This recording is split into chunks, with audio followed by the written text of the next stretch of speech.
Hi, in this video I'm going to show you a new way to filter data on Excel.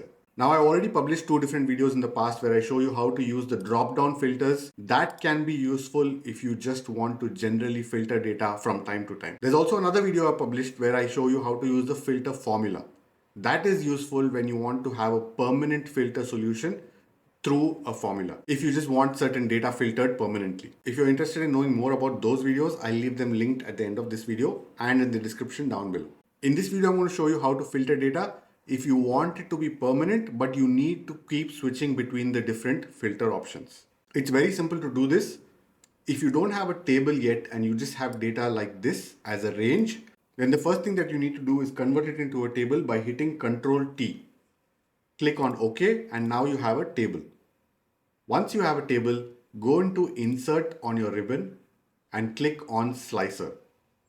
Once you have your slicer, let's say we want to filter by department and designation. Just select the two options and click on OK. You will now have two different draggable windows that you can place anywhere on your Excel sheet. You can resize them as well as per the way that you want.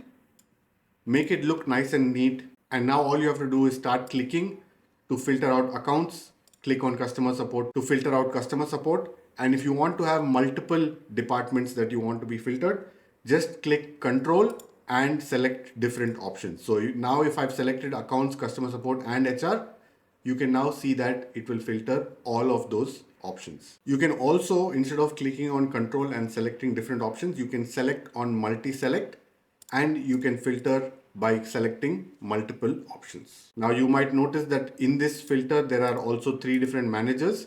So if I click on manager, it's going to filter out those three different managers. To clear the filter, just click on the clear filter icon at the top right hand side of your splicer tool.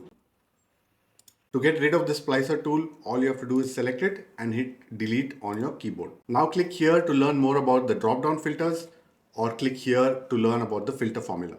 If you like this video, please don't forget to hit the like button and subscribe to the channel for more Excel tutorials. I'll see you in the next one. Take care.